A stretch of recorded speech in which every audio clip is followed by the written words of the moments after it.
Siapa kita? Ingat haji umroh, ingat?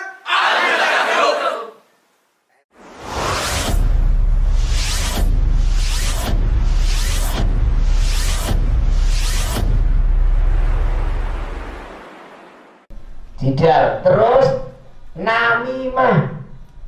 Apa namimah, Bu? Dengan mesakne wedhuse nggih. Mosok dituduh. Namimah itu adu domba. Ngedu-ngedu. Ini kerjaane sapa?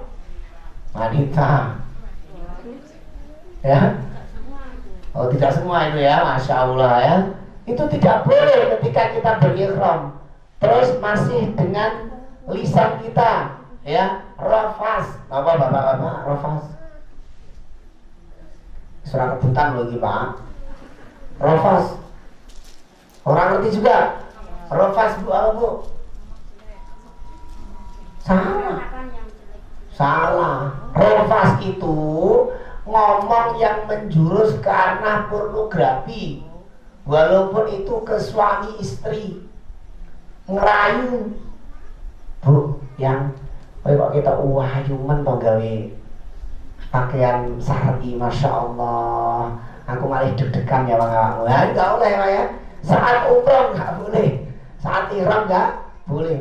Begitu juga sebaliknya, karena bapake pakai baju serempang, pakai baju syar'i, kita awake dempal gagah, wih, juga ganteng gagah kayak orang Udara. Aja ya.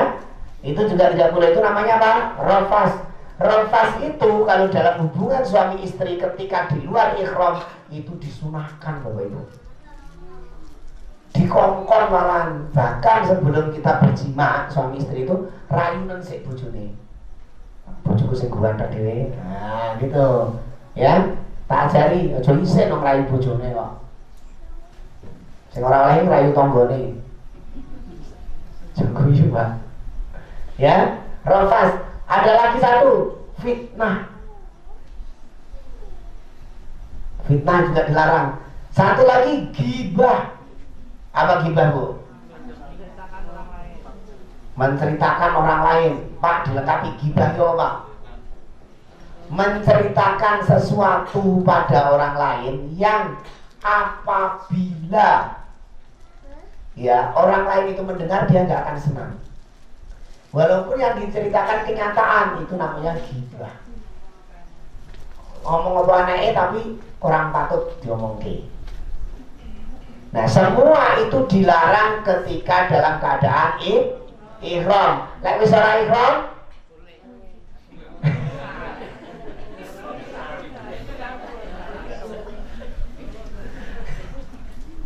Ibu kembali asal ya, serai ihram boleh.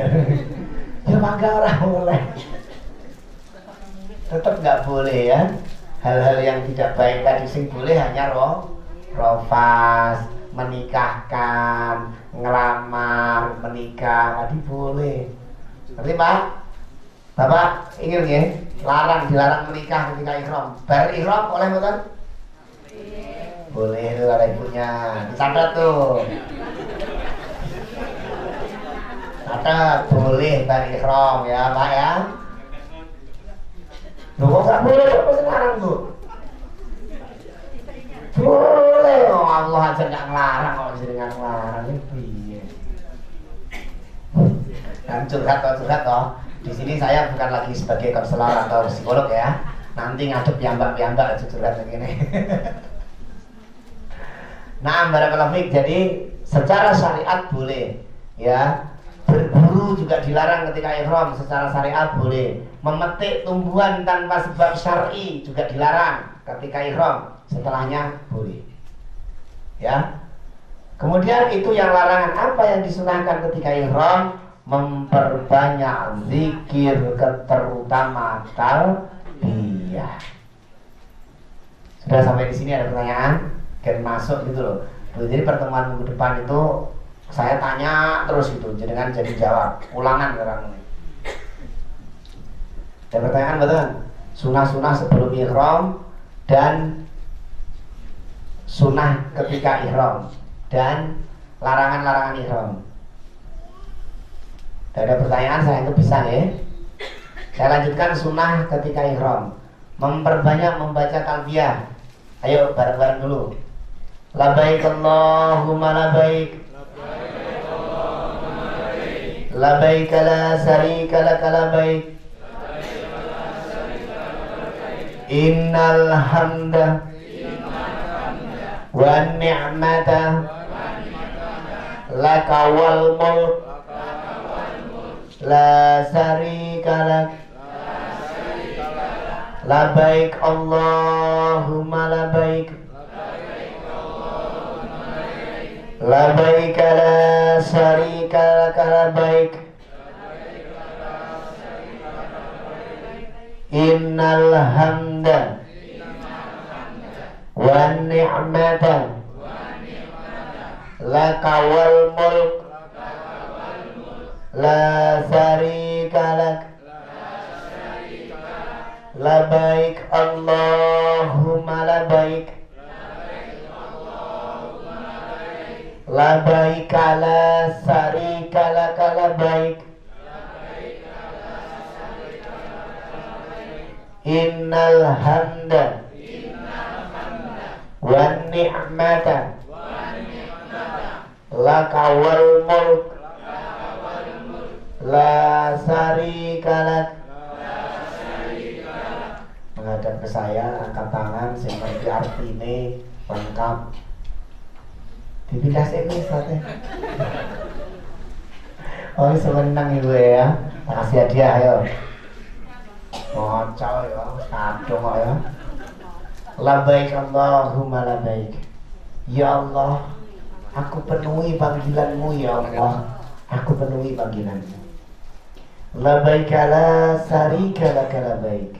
Ya Allah, aku penuhi panggilanmu ya Allah, dan tidak ada satu pun sekutu bagimu. Aku penuhi panggilanmu. Innal hamda, dan segala pujian hanyalah untukmu ya Rabb. Wa ni'mata, dan segala nikmat-nikmat yang turun kepada kami hanyalah darimu. Laka wal mulk, dan Engkau adalah maha pemilik kerajaan ini. La syarika lak, dan tidak ada satu pun sekutu bagimu ya Allah. Bapak Ibu sekalian, kembali dan kembali, sebetulnya ketika kita hendak melaksanakan manasik umroh dan haji, itu isinya adalah pentauhidan Allah Subhanahu wa ta'ala. Maknanya adalah tauhid dan tauhid. Ya, mensatukan Rabb yang disembah, yang maha memberi pertolongan, tempat kita kembali. Qul huwallahu ahad, Allahus samad. Ya, dan semua adalah berisi tentang hal tersebut. Maka tidak salah tadi ketika niat pertama kita pergi adalah semata-mata mengharapkan keridhaan Allah Subhanahu wa ta'ala. Ini gak ada coffee break ya? Coffee breaknya langsung ya? Hah? Coffee breaknya udah ada ini ya, jajannya. Yaudah, saya coffee break dulu, silakan diminum. Saya ingin minum. Silakan, tahan tadi. Mam, jajan ya? Coffee break ya apa-apa, 5 menit ya. Silakan mam kuenya. Sampun sakit dilanjutkan ya. Ini kilat aja, main dulu.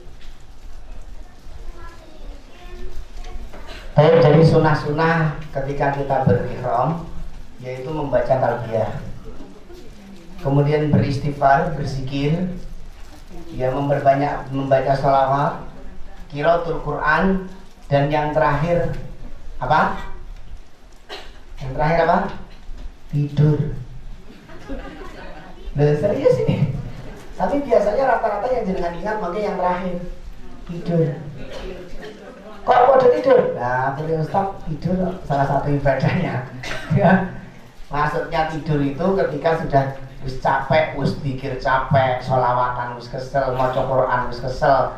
Coba misalkan talbiyahnya 1 jam, pikirnya 1 jam, baca Quran 1 jam, sholawatannya 1 jam, terus doanya 1 jam, 5 jam ya. Nah ini pas perjalanan 5 jam tak Mekahnya orang turun nih. Tapi yang menjadi masalahnya talbiyah 15 menit terus kesel. Kayak iki mawon pengen telune saking kusuknya sekarang gini. Perjalanan Bu, muncul tangan kanan. Jadi perjalanan di Madinah Mekah itu 6 jam. Lumayan lebih. Tapi apalah arti 6 jam itu naik bis? Nggih Bapak Ibu nggih.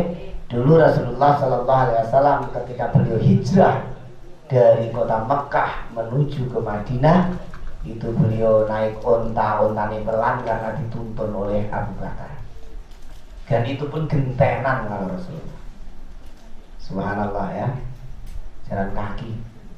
Jadi kita ini enak-enak wong, enak-enak umat. Pun zikir, doa ada dua, doa hajat sama doa zikir. Doa hajat jenengan nyuwun apa mawon berdoa karena waktu itu adalah waktu mustajabnya doa, yaitu doa ketika safar, doa ketika melaksanakan ibadah umroh, doa ketika di tanah suci, masya Allah, doa ketika ikhram. Nyuwun sewu ibu-ibu, bapak-bapak sing memiliki kebiasaan maem kali minum tangan kiri diganti tangan kanan ya. Mumpung eling nanti salah satu sing diingatkan terus ustadz nggih niku. Mesti ngopeling enek wong lagi bakal diingatkan. Nggih. Seneng to diimutke apik kok gitu. Ya insyaallah izin sekalian aja sampai tersinggung jenengan. Karena kemarin saya bawa Pak Jenderal pun saya ingatkan terus. Saya baru pulang itu bimbing VVIP itu Kadis Matal. Kepala Dinas Peralatan Tempur Angkatan Laut, Laksamana Widiantoro. Saya baru pulang nyampe sini baru hari Senin kemarin bersama rombongan. Alhamdulillah, ya saya sampai maem pun saya ingatkan terus ya putra-putrane, ya keluarganya, ya, ada yang tangan kiri ya langsung saya tegur. Gitu. Karena kebiasaan kiri al-yasar fisaiton. Sifat syaitan, jadi kebiasaan tangan kiri itu adalah sifatnya setan. Nah, itu sunah-sunah tadi ketika berikhram, ya. Jadi perbanyak talbiyah, perbanyak berzikir, perbanyak membaca qiraatul Quran, kemudian membaca salawat dan berdoa. Mudah kan nih? Dengan doanya pasti banyak. Kemudian yang kedua, ketika kita nyampe di tanah suci, saya tidak bicara teknis dulu karena teknisnya akan masuk hotel duluan. Hotelnya panjenengan di mana tuh? Saya biar punya gambaran jenengan. Le Meridian Tower Bapak Ibu itu hotel yang terpisah jarak oleh terowongan dari Masjid Haram. Tetapi ada kendaraan selama 24 jam yang terus ada di sana. Jadi hotelnya besar, bintangnya bintang 5 dan hotelnya besar pakai banget. Mohon di bawah ini hidup nggak? Bila sini Bila, coba tolong standby di sini staff, biar saya kalau perlu nggak teriak-teriak. Ini perlu saya yakinkan, saya akan mintakan panjenengan 2. Bila tolong dicatat dari sekarang yang hotel Le Meridian Tower, tolong minta 1 tower. Karena Le Meridian Tower itu Bu, saking gedenya hotel itu ada sekitar 11 atau 12 tower. Ngerti tower buatan? Tower itu gedung-gedung itu Bu. Jadi Le Meridian Tower itu enek rolas gedung, 11 atau 12 gedung. Jadi kalau jenengan nanti terpisah sitok ning gedung loro, sitok ning gedung 10 lho ya wadon lakune salah. Walaupun ning hotel ya. Jadi minta 1 hotel, 1 gedung, 1 tower ya. Nah keluar hotel, udah langsung ke depan hotel itu ada bis. Nah bis ini nanti keluarnya sudah di bawah halaman masjid. Jadi di bawah halaman Masjid Haram. Jadi jangan pakai berhentinya melaku masuk terowongan Masjid Haram, naik di halaman masjid. Jadi melakunya yaitu gur celak itu tadi di terowongan itu tadi. Jadi ada 2 terowongan. Yang terowongan pertama ini nanti kita lewati dengan naik bis. Terowongan kedua wis karek mlaku ning tangga.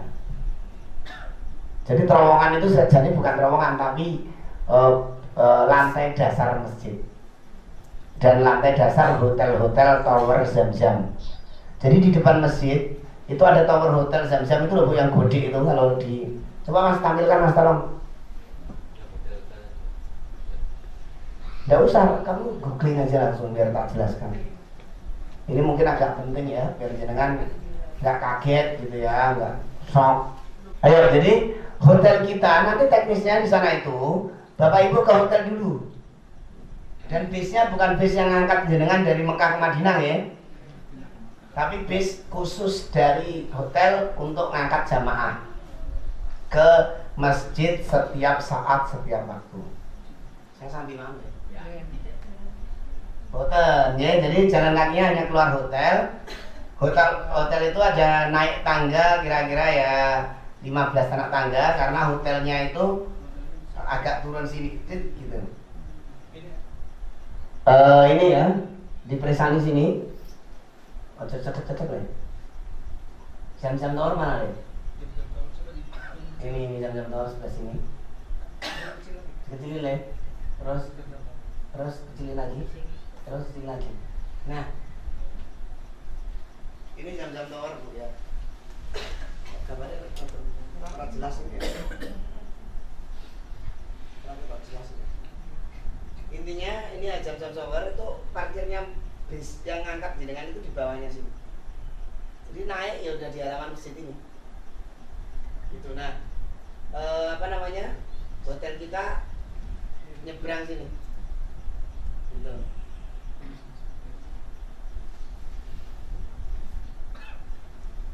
Oh itu ya, titiknya mana? Mas? Di Meridian.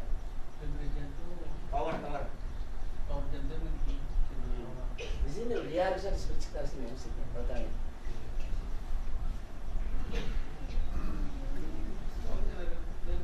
Bukan itu Le Meridian, itu bukan tower Mas. Itu Zam-Zam. Anu apa namanya, Asia.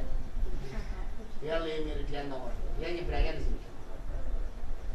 Arah sini.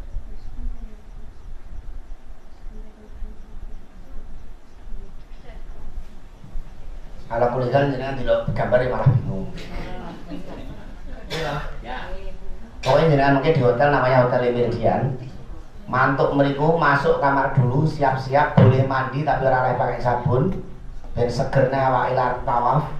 Ya, maam dulu ben awake kuat. Ya, sarankan itu nanti ke pembimbing dan saya ingatkan juga dari sini. Setelah itu jenengan naik bis menuju ke Ka'bah, menuju ke masjid. Turunnya pas di belakang di bawah halaman masjid dan kemudian naik jedil ngeten sudah di halaman masjid. Pas di depan pintu Babul Aziz, pintu Abdul Aziz. Ya, jadi dari hotel perjalanan bis nggak sampai 5 menit, nggak ada 5 menit lah, 2 menit, 3 menit. Gitu. Dan itu setiap sholat 5 waktu ada terus bisnya, bahkan sebelum waktu sholat. Ya, jadi jangan mau tahajud pun ada.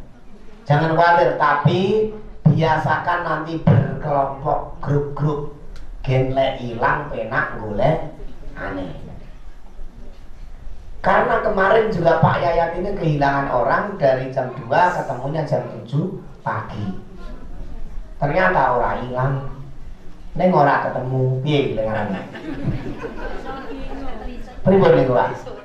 Orang hilang, perasaan orangnya nggak hilang. Aku tuh di sini loh kan. Neng Pak Yayat goleki 3 jam 4 jam ora ketemu. Wis stres diomeli Pak Jenderal. Nah, ibu-ibu akan berpotensi hilang, apalagi mbak sepuh-sepuh gini nih. Harus kumpul konco ya, Mbak. Saestu lho niki. Engko jenengan dolan dhewe ngono.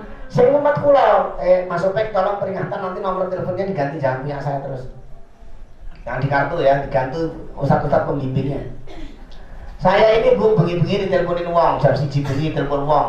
Ini jamaahnya di sini ketinggalan. Tak pikir aku itu turun Indonesia kok yang Elman lah jamaah ini Saudi. Itu dino-dino karena jamaah kami itu setiap saat ada di sana. Ini pun ada yang di sana. Jadi kan terus series muter terus gitu, keberangkatan, kepulangan. Ya Allah, ini baik dan wajah tidak berdosa gitu kan. Wah itu terpisah gitu. Ya iso nanti tolong bener-bener kumpul ya, kumpul betul-betul. Ojo iya ya, ojo iya ya. Orang kok mencar-mencar karena penyebabnya ada mencar-mencar ini. Penyebabnya kemeruh. Lu masa ngerti orang hilang, aku ngerti orang karek madun numpak bis udah gampang. Nah, pengen tahu itu harus dibarengi dengan ilmu juga, Bu. Karo konco, nanti timbang nyusahane koncone. Saya sering ada pengalaman yang kisah saya hadapi sendiri aja. Ya, rombongannya sebetulnya orang-orang berpendidikan, orang-orang dispenda, dan yang sering hilang itu adalah salah satu kepala dinas sama istrinya. Subhanallah. Mau berangkat City Tour saya nunggu 2 jam. Mau berangkat City Tour nunggu 2 jam. Mau berangkat mikot nunggu berjam-jam. Ya. Terus kemudian pas ketika City Tour tak tinggal terpaksa bisnya. Karena nungguin jamaah wis loro kabeh. Gitu. Sampai terakhir akhirnya mau pulang itu saya wanti-wanti saya terus. Ini semua jamaah itu sampai mau negur. Saking setia beliau ini nungguin pasti telat, dan kisahnya selalu unik. Dia itu ya setiap terakhir itu izin lagi, kemudian akhirnya nelpon kan, karena dia itu izin kok kesasar terus. Itu uniknya apa? Dia itu berada di sampingnya sini, hotelnya di sampingnya nggak tahu. Subhanallah, ini kisah nyata dan saya alami sendiri. Kamu antum kan sudah disuruh bawa kartu itu ada nomor teleponnya, mbok telepon orang nanti jangan karpe orang enak otak kok bolak-balik kesasar izin. Dan bukti ini malah nggak susah wong kan gitu kan, malah nggak susah wong. Nah, lek ono aja pisah-pisah. Nah, mereka itu bahkan di bis saling menyalahkan antara suami dan istri. Kok nyuarakan gitu karena lek sing ora ilang bojone, sing ilang sing lanang sing itu. Nah, gitu. Pas mau berangkat umroh, betul-betul saya betul-betul nasihati berdua. Ya mereka intinya ada masalah lah gitu ya. Pokoknya jangan sampai masalah jenengan itu malah terekspos gara-gara sikapnya panjenengan sendiri-sendiri. Gitu kan. Nah kayak gitu, itu padahal ya kepala dinas itu kan kudunya ngerti gitu kan ya. Tapi ternyata nggak paham. Nah makanya itu, ya. Jadi orang oleh pokoknya memisahkan diri, kumpul bersama-sama dengan rombongan. Ya tolong banget itu biar memudahkan komunikasi bagi kita semua. Tayyib berangkat umroh, kemudian rukun kedua adalah setelah kita ihram apa kedua? Tawaf. Tawaf ya, tawaf atau tawaf. Tawaf di Ka'bah. Gambarnya tawaf, Mas. Nah, Bapak Ibu sekalian, ketika kita tawaf, itu kenapa kita tidak melingkarnya ke kanan seperti jarum jam? Kenapa kita ke kiri? Ya, karena ibadah umroh itu harus diniatkan ikhlas dari dalam hati kita, dan hati kita berada di sebelah kiri kita. Ya, diletakkan ke dada kita, niatkan ikhlas karena Allah Subhanahu wa Ta'ala. Dan itu kita mengikuti sunnah Rasulullah Sallallahu Alaihi Wasallam. Ya, meletakkan sebelah kiri kita menjadi titik tumpu putar. Berputar dari pertama adalah di titik di Hajar Aswad, kemudian satu putaran penuh ke Hajar Aswad. Ya. Doa-doa apa saja, doanya apa saja. Doa apa saja bisa kita baca, tidak harus membaca doa sesuai persis apa yang di buku. Kecuali ketika panjenengan sudah sampai ke titik rukun Yamani, sampai dengan Hajar Aswad, maka di situ disunahkan untuk membaca doa Rabbana atina fid dunya hasanah wa bil akhirati hasanah wa qina adzabannar. Dan juga di 3 putaran pertama khusus bagi laki-laki disunahkan untuk romel atau berlari-lari kecil atau bersingkat-singkat ketika dia memutari 3 putaran pertama, dan ini pun khusus bagi jamaah laki-laki. Bagaimana kemudian kalau meninggalkan jamaah perempuan? Tidak, karena dia hanya singkat-singkat lari-lari di tempat juga. Ya, Kemudian ada sunnah mengucapkan kalimat Allahu Akbar ketika melewati rukun ayamani tanpa mengangkat tangan. Dan kemudian ketika melewati Hajar Aswad kita disunahkan untuk mengangkat tangan seraya mengucapkan Bismillahirrahmanirrahim. Itu sunnah tersebut ketika kita tidak bisa mencium Hajar Aswad. Disunahkan untuk menyentuh dengan tangan. Kemudian kita tidak bisa menyentuh dengan tangan, disunahkan menyentuh dengan tongkat. Kenapa dengan tongkat? Karena dulu ada kalanya tawaf itu dengan onta, naik onta. Ya, di awal-awal masjid belum dibangun seperti sekarang. Zaman-zaman para sahabat. Kalaupun tidak bisa juga dengan menyentuh dengan tangan, cukup mengangkat tangan. Dan itulah yang biasa kita lakukan dalam keadaan tawaf. Karena begitu padatnya tempat tawaf tersebut. Jadi doanya yang saya sarankan ke panjenengan dan para asep menyarankan panjenengan adalah doa-doa yang mudah kita hafalkan, doa yang pendek yang pahalanya besar.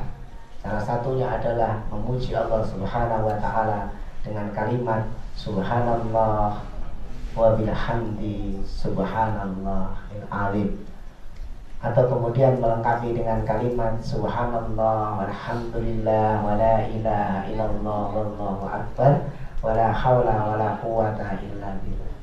Bacalah terus menerus doa-doa itu, insyaallah segala hajat panjenengan akan dimudahkan oleh Allah Subhanahu wa taala. Apapun hajat-hajat panjenengan.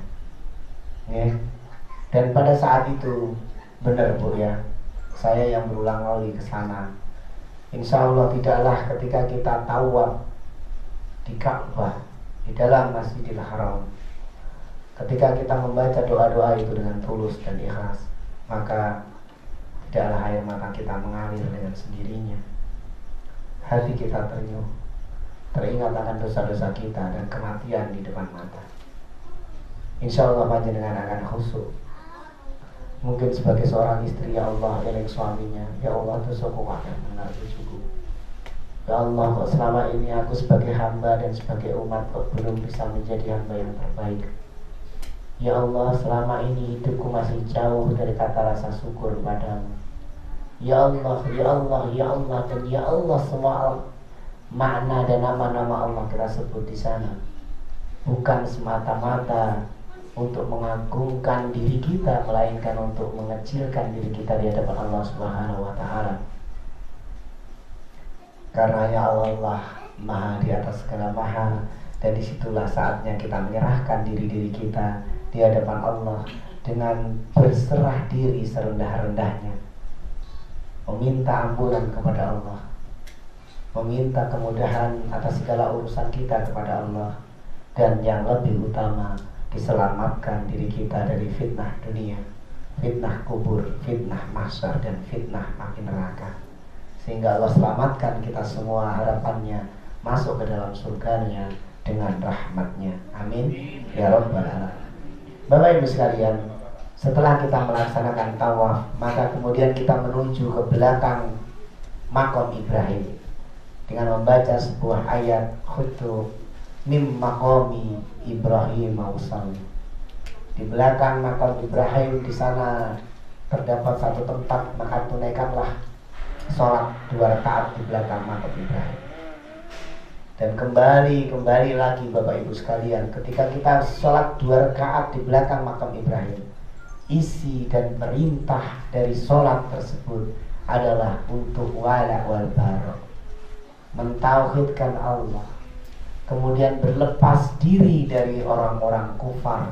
Maka perintah Allah Subhanahu wa taala melalui Rasulnya menyunahkan bacaan di dalam bacaan sholat ini. Surat yang kita baca di dalam sholat ini adalah yang pertama, mensucikan Allah dengan membaca kitab Fatihah, ayat surat Al-Fatihah. Kemudian membaca surat Al-Kafirun, ya, berlepas diri dari kekufuran, ya, berlepas diri dari peribadahan mereka, berlepas diri dari kebiasaan hidup mereka, berlepas diri dari sesembahan mereka, dan juga berlepas diri dari budaya-budaya mereka. Inilah makna yang terkandung di dalam surat Al-Kafirun, yang insya Allah Bapak Ibu semua hafal suratnya, hafal ayat-ayatnya. Qul ya ayyuhal kafirun, katakanlah wahai orang-orang kafir, la a'budu ma ta'budun, aku tidak akan mengibadai apa yang engkau ibadai, wala anna abidu ma'abattum, dan aku tidak akan pernah menyembah apa yang engkau sembah, wala antum abiduna ma'abud, dan engkau pun tidak akan menyembah apa yang aku sembah.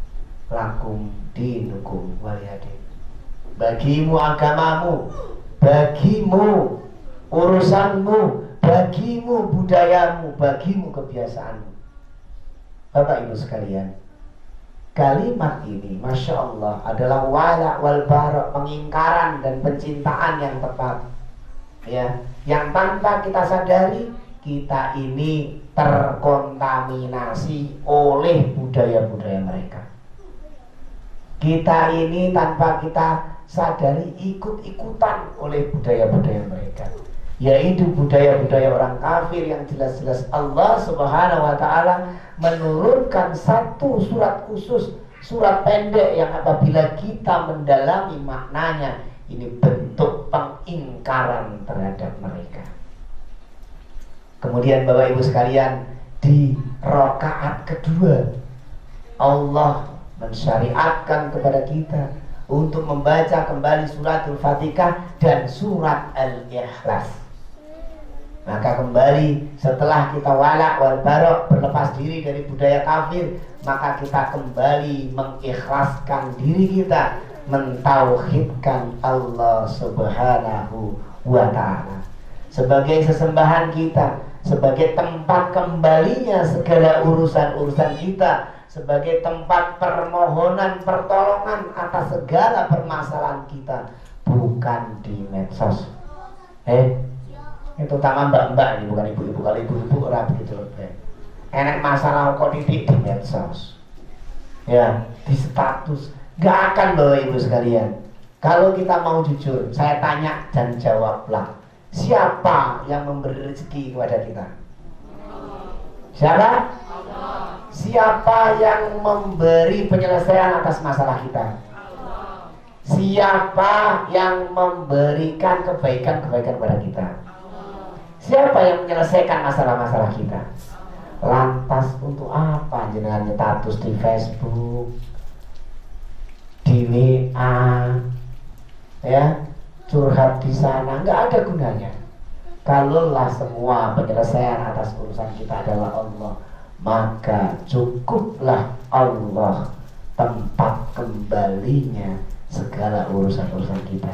Selesaikanlah di tempat sujudmu, karena tempat sujud itulah kita mencium di bumi, namun suara kita didengarkan dari atas langit. Ya, itulah tempat sujud. Nah, barakallahu fiik, itulah yang disyariatkan di dalam kita melaksanakan sholat di makom Ibrahim. Kemudian setelah dari makom Ibrahim menyelesaikan sholat sunnah, berdoa kepada Allah Subhanahu wa ta'ala, kemudian kita menuju ke mana? Zam-zam. Belum ke Safa dulu, ke Zam-zam, minum Zam-zam. Masya Allah ya, memperhatikannya gitu loh. Jadi Rasulullah itu memperhatikan kebutuhan kita. Habis tawaf 7 kali muter-muter, kasal mau bisa, ya, seraya membaca doa ketika minum Zam-zam. Allahumma inna as'aluka al-ilma nafi'an wa rizqan wasi'an wa shifaan min kulli dha'i. Masya Allah, tabarakallah. Jadi doa yang luar biasa. Ya Allah, berikanlah kepadaku ilmu yang bermanfaat, rizki yang baik, dan kesembuhan atas segala penyakit zahir wa batin. Maka disyariatkan ketika membaca doa itu, kita meniupkan kepada Zam-zam kita sebanyak 3 kali. agak dilepeh cuh kayak ngidoni tapi orang itu gitu ya. Ya, itu betul Bu.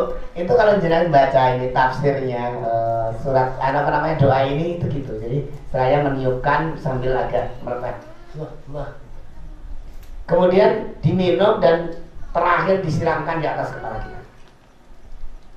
Ya biar ngeresiki apa namanya segala penyakit. Insya Allah ya. Kemudian setelah itu kita menuju ke sofa untuk melaksanakan sa'i. Baik, sebelum ke sofa ada pertanyaan? Tadi setelah kita memakai pakaian ihram, di sini ada doa yang perlu dialih. Kira-kira perlu nggak? Mengucapkan persyaratan umroh. Nah, ini apakah perlu dibaca atau bagaimana? Mohon penjelasan. Apa Pak? Ini loh, ini kan mengucapkan persyaratan umroh. Itu yang dimaksud bagaimana? Mengucapkan persyaratan umroh. Iya, di dalam buku ini loh.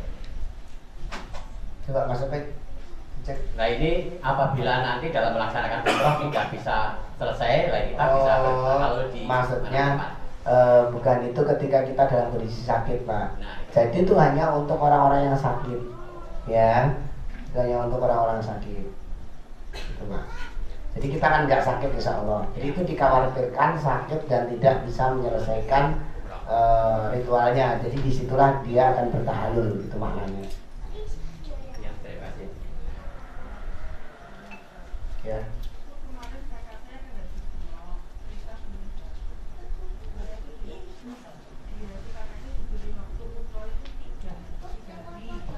Hari itu dipergunakan untuk dia sendiri hari pertama, yang 3 kali maksudnya. 3 kali. Yang pertama untuk dirinya sendiri, yang kedua ibu yang sudah meninggal, dan bapak yang sudah meninggal. Apakah kita nanti juga seperti itu, Pak? Terima kasih.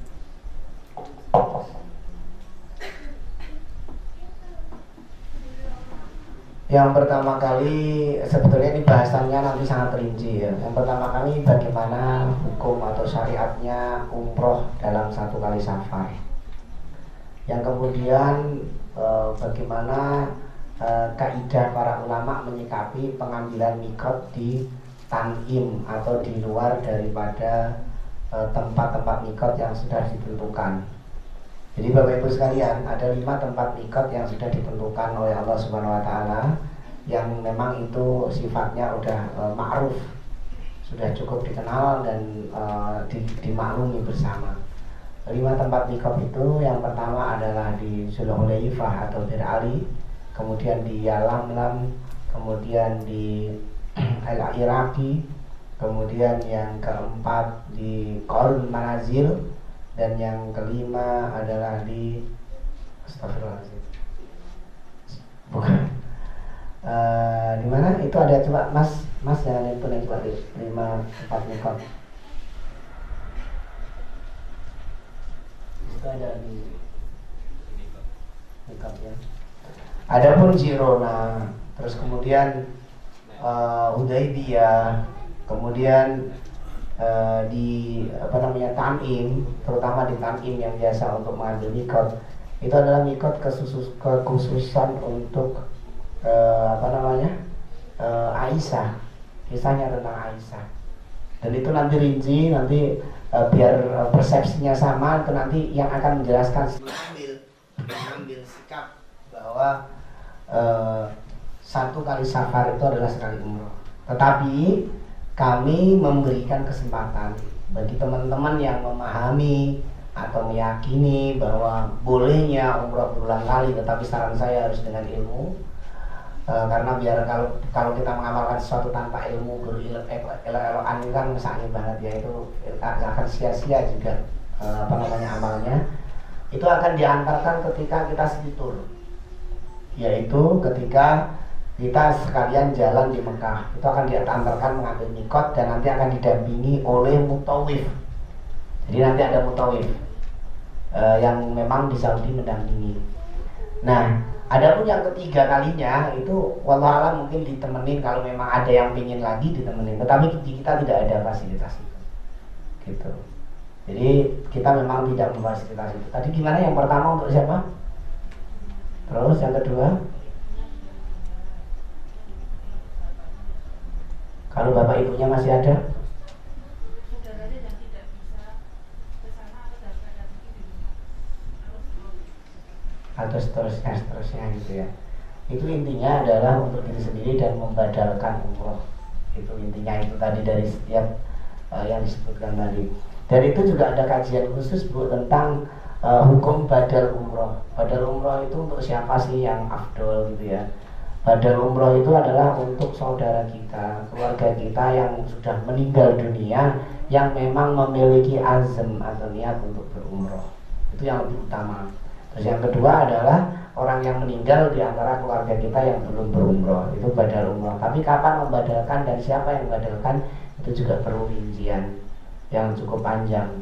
Nanti kita akan tambah bahasan ini menjadi PR kami untuk memberikan catatan yang detail dan jenengan lebih banyak. Oke.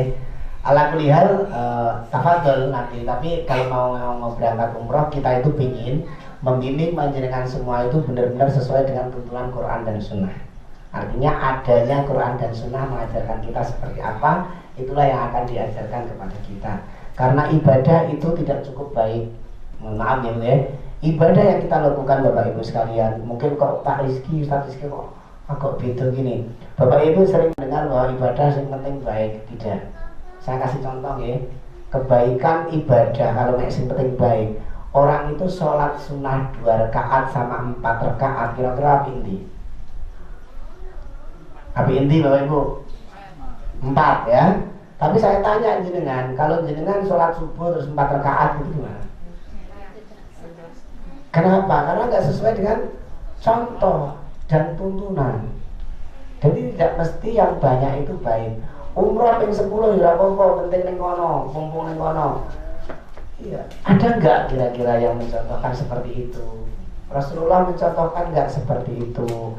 Rasulullah dia tidak melakukan, tapi nggak apa-apa dilakukan. Ini ibadah Bapak Ibu sekalian. Jadi kalau ibadah, kalau saya sendiri sebagai pembimbing mensyaratkan, mengajak panjenengan ibadahku ya sebisa mungkin kita mencontoh apa yang diajarkan oleh Rasulullah. Ibadah itu tidak dasarnya bukan hanya karena baik saja, tetapi sesuai atau tidak dengan tuntunan dan takanannya. Itu menurut saya. Tetapi dan yang terpenting lagi Bapak Ibu sekalian, umrah itu tidak karena banyaknya kita lakukan, tapi bagaimana keikhlasan kita. Karena inna akramakum indallahi atqakum.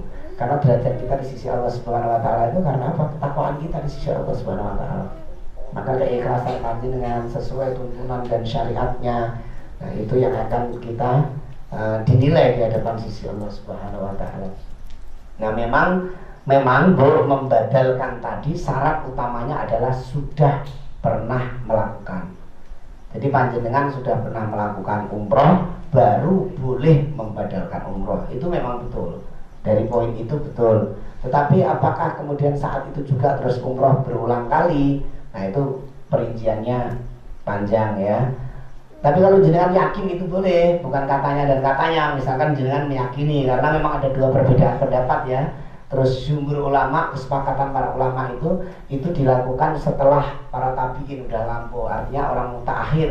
Tapi ya udah kalau itu dilakukan ya biarkan saja. Bahkan fatwa di Lajnah Daimah Saudi Arabia atau MUI-nya Saudi Arabia itu ya membolehkan mereka melakukan hal tersebut. Nah, tapi pertanyaan penjelasan tadi kan, apakah Al-Mu'tasim menyediakan 3 kali tersebut? Kalau kita tidak menyediakan, tetapi yang paling utama adalah umroh yang kudum kita, yaitu umroh yang wajib kita jalankan kita. Itu yang pertama, itu yang sekali safar kita dampingin. Yang kedua itu dengan mengafasitur, itu kita anterin. Jadi nanti ada pendamping pembimbing dari Saudi. Nah kalau yang ketiga lagi pengen lagi, jangan tinggal matur ke panitia nanti. Karena itu ada panitia dari Indonesia, ada ustadz pembimbing. Di Saudi itu ada ustadz pendamping atau mutawif. Jadi yang mendampingi panjenengan itu setiap satu grup itu ada 2 orang. Yang satu memang dari Saudi, di Indonesia, yang satu dari Saudi. Ustadz kita yang di Saudi. Nanti minta tolong aja sama beliau secara teknis. Gitu, ya, Bung ya. Saya lanjutkan, tinggal mau selesai, tinggal sedikit ya. Yaitu sa'i.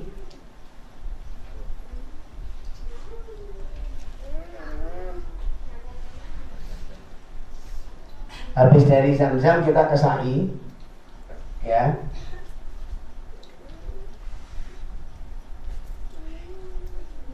Dengan membaca doa Inna Safa wal Marwata min sya'airillah.